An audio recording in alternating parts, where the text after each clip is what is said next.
வங்கக்கடலில் உருவாகியிருக்கும் புதிய காற்றழுத்த தாழ்வு பகுதியால் வருகிற 27ஆம் தேதி வரை தமிழகத்தில் மழை பெய்யக்கூடும் என்று வானிலை ஆய்வு மையம் தெரிவித்துள்ளது.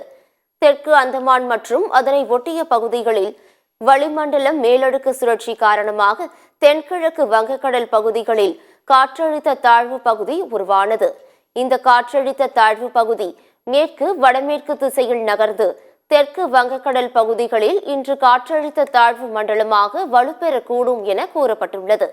இந்த காற்றழுத்த தாழ்வு மண்டலம் தமிழ்நாடு, இலங்கை கடற்கரைகளை நோக்கி நகரக்கூடும் எனவும் வானிலை ஆய்வு மையம் தெரிவித்துள்ளது.